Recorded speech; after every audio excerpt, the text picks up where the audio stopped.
পাঞ্জাবের অমৃতসরে আমার সাথে সাথে তোমাদের সবাইকে জানাই স্বাগত। তো good morning everyone, welcome to our channel আমার ঘর কন্যা। আজ আমাদের ট্যুরে তৃতীয় দিন। আজ আমরা এখানকার দুটি সবচেয়ে আইকনিক ল্যান্ডমার্ক অর্থাৎ স্বর্ণ মন্দির এবং ওয়াঘা আটারি সীমান্তে একদিনে ভ্রমণের জন্য যাব। আমার এই ব্লগের সঙ্গী হয়ে তোমরাও সাক্ষী থাকো পাঞ্জাবের অনন্য সব অভিজ্ঞতার।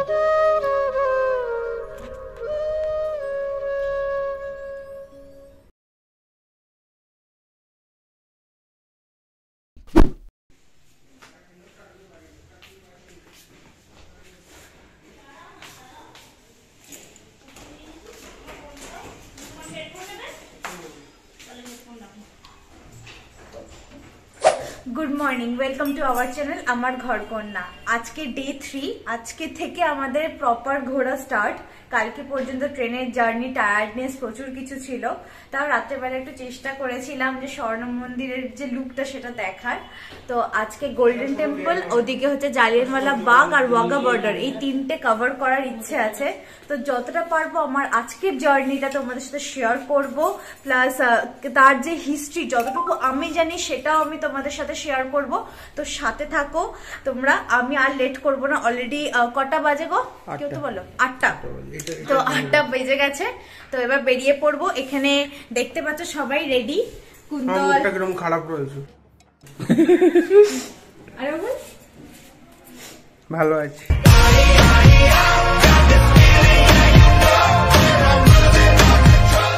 Stop it.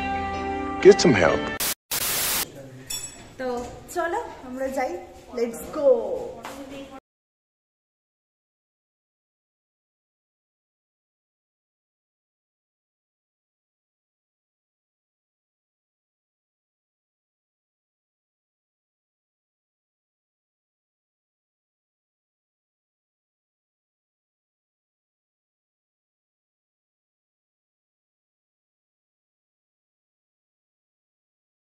ঢোকার সাথে সাথে সবচেয়ে বেশি যেটা দৃষ্টি আকর্ষণ করে সেটা হলো এই মন্দিরের অপূর্ব স্থাপত্য শিল্প। মন্দিরটি খাঁটি সোনার তৈরি এবং তার ঠিক সামনে বিশাল বড় একটি ঝিল রয়েছে, যাকে খুব পবিত্র হিসেবে মান্য করা হয়।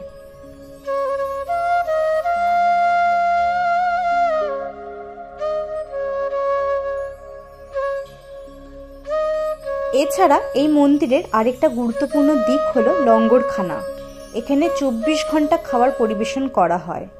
এই লঙ্গরখানা বিশ্বের বৃহত্তম বিনামূল্যের রান্নাঘরগুলির মধ্যে একটি।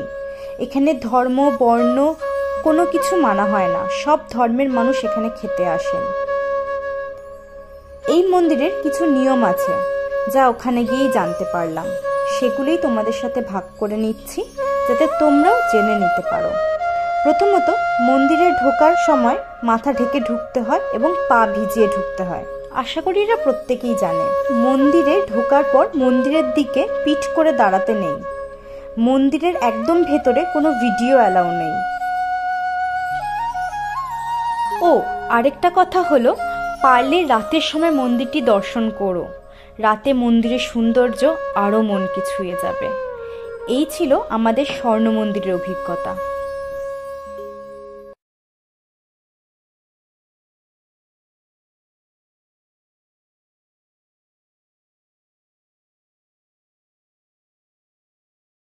টেম্পল দেখার পর একটু লাঞ্চ করে নিয়েছি, লাঞ্চ করে একটু ফ্রেশ হয়ে আবার বেরিয়ে পড়েছি। বেরিয়ে এখন আমরা আছি জালিয়ানওয়ালা বাগ দেখতে। ওখান থেকে আমরা যাবো ওয়াঘা বর্ডারের জন্য, বেরিয়ে যাব। তো আমাদের গাড়ি বুক করা আছে। এদিকে সৌরভ লস্যি খাবে বলে মানে অনেকক্ষণ থেকে তরপাচ্ছিল, দাঁড়িয়ে পড়েছে। এটা হচ্ছে সেই লস্যি। পাঞ্জাবে এসেছে লস্যি খাবে না, এটা তো হতে পারে না। তো কেমন লাগছে তোমার লস্যি খেতে? এই ক্লাস না, আমি খাই না।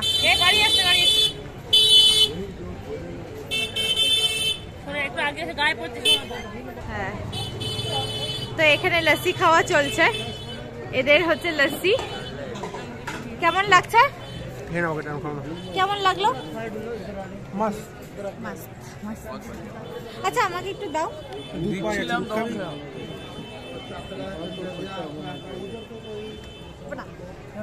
না ভালো লাগে।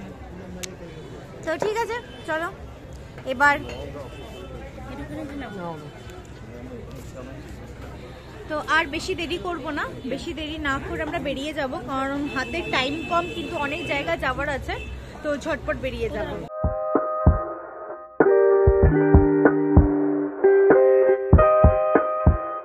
তো আমরা এখন জালিয়ানওয়ালা বাগে ঢুকছি, এটা হচ্ছে সেই রাস্তা।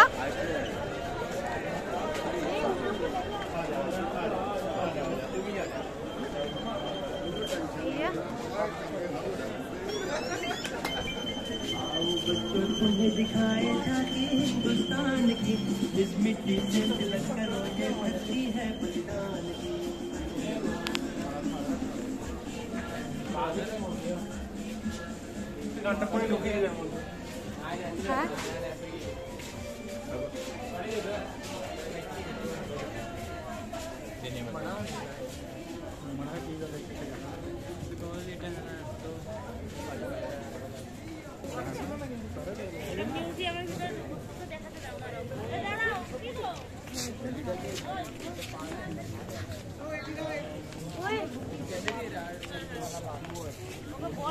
আমরা এখন মিউজিয়ামে ঢুকছি, এটা হচ্ছে এখানকার ডিটেলস, অনেক কিছুই লেখা।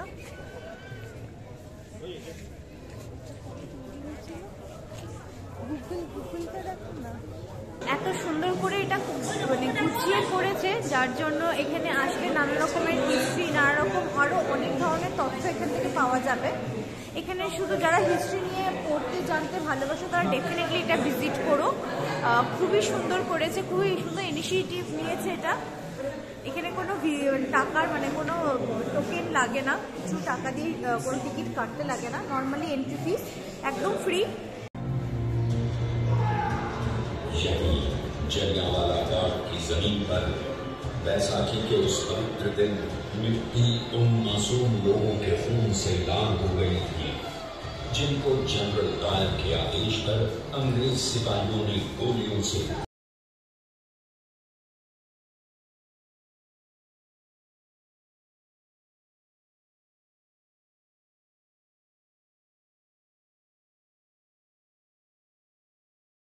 যখন গুলি চালানো হয়েছিল তখন গুলির হাত থেকে, ইংরেজদের গুলির হাত থেকে বাঁচার জন্য এই কুয়োতেই অনেকে ঝাঁপ দিয়েছিল।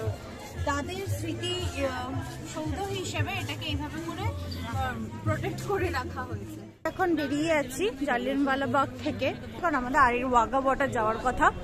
গাড়ির টাইম দেওয়া ছিল হচ্ছে গিয়ে 12:30টায়, কিন্তু এখন 1:26 বেজে গেছে, আমাদের লেটও হয়ে গেছে, তাই আমরা বেশি লেট না করে বেরিয়ে যাব ওয়াঘা বর্ডারের জন্য।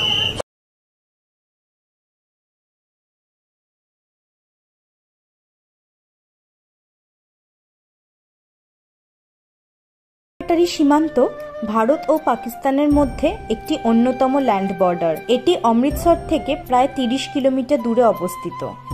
এই ওয়াঘা বর্ডারে প্রতিদিন একটি অনুষ্ঠান হয়, যেখানে দুই দেশের কয়েকশো মানুষ অংশ নেয়। এখানে সবাই গালের মধ্যে ফ্ল্যাগ এরিয়ে করছে, তিরঙ্গা লাগিয়ে নিয়েছিলাম, সবার লাগিয়েছে। সৌরভ যে লাগায় না সেও লাগিয়েছে। আর এই যে আমি, তো আমরা এসে গেছি একদম। এটা হচ্ছে গিয়ে ইন্ডিয়া আর পাকিস্তানের ফ্ল্যাগ।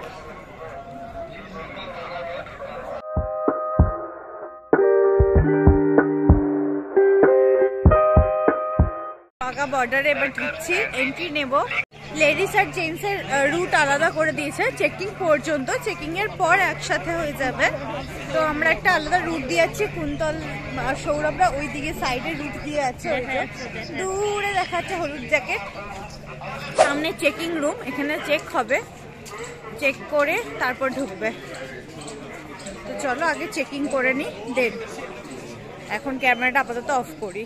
গেছি, এখানে অনেক কিছু দোকানপাট আছে, যারা এখানে আসবে তারা এখান থেকেও কিছু কিনে টাইম স্পেন্ড মানে প্যারেড দেখে দেখতে খেতে পারো, মুখ চালাতে পারো চপর চপর করে।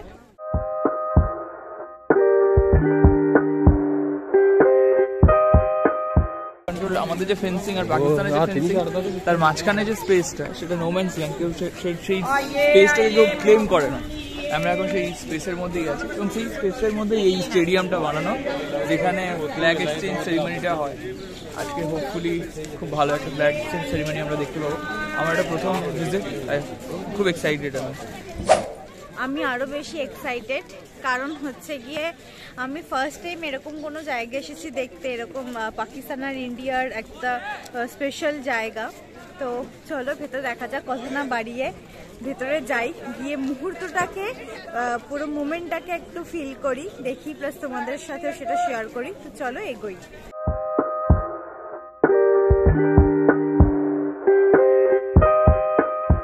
আমরা একদম ঢুকে গেছি, এবার সবাই ভিড় করে বসে যাচ্ছে।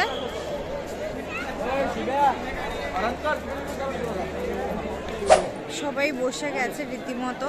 আমি যেখানে বসতে গেছিলাম সেখান থেকে দেখা যাবে না বলে চেষ্টা করেছি একদম কাছে কাছে এসে দাঁড়িয়ে তোলার, যাতে তোমাদের সাথে আমি ভালোভাবে শেয়ার করতে পারি। কারণ হ্যাঁ, এই প্রোগ্রামটা যদি আমি ভালোভাবে তোমাদের সাথে শেয়ার না করতে পারি তাহলে আর কিছুই, মানে আমারও ভালো লাগবে না। তো যারা স্পেশাল ভিআইপি বা পাস নিয়ে এসছে তারা একদম সামনে ফ্রন্টে বসবে, আর আমরা নর্মাল বলে হাতিপাতি বলে আমরা দূর থেকেই দেখবো।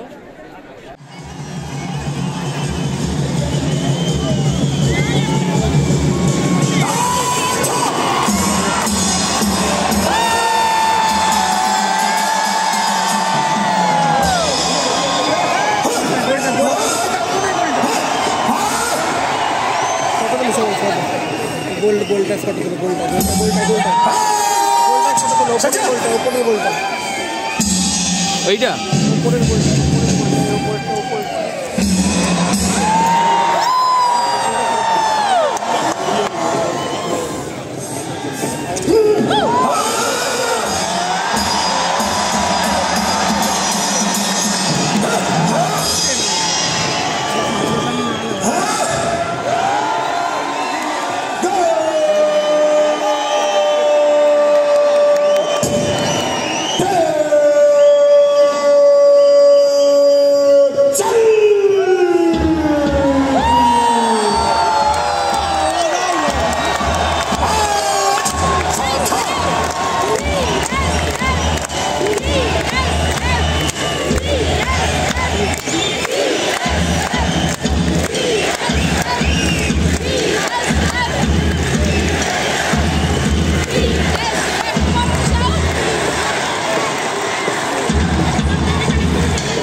অনুষ্ঠানটি সামরিক প্রতিযোগিতা এবং দেশপ্রেমের একটি প্রদর্শন, এবং সত্যি বলতে কি এটি দেখার মতো একটি দৃশ্য। এই অনুষ্ঠানটা দুই দেশের সৈন্যদের মধ্যে একটি মার্চের মাধ্যমে শুরু হয়, তারপরে পতাকা নামে রিট্রিট সেরিমনি পালন করে এবং হ্যান্ডশেকের মাধ্যমে এই অনুষ্ঠানটা শেষ করা হয়।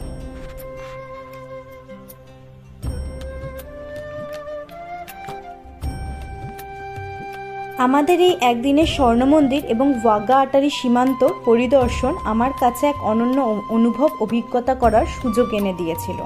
আমাদের এই পুরো পাঞ্জাবের জার্নিটা তোমাদের কাছে কেমন লাগলো সেটা কমেন্ট বা ইমেলের মাধ্যমে জানাতে ভুলবে না।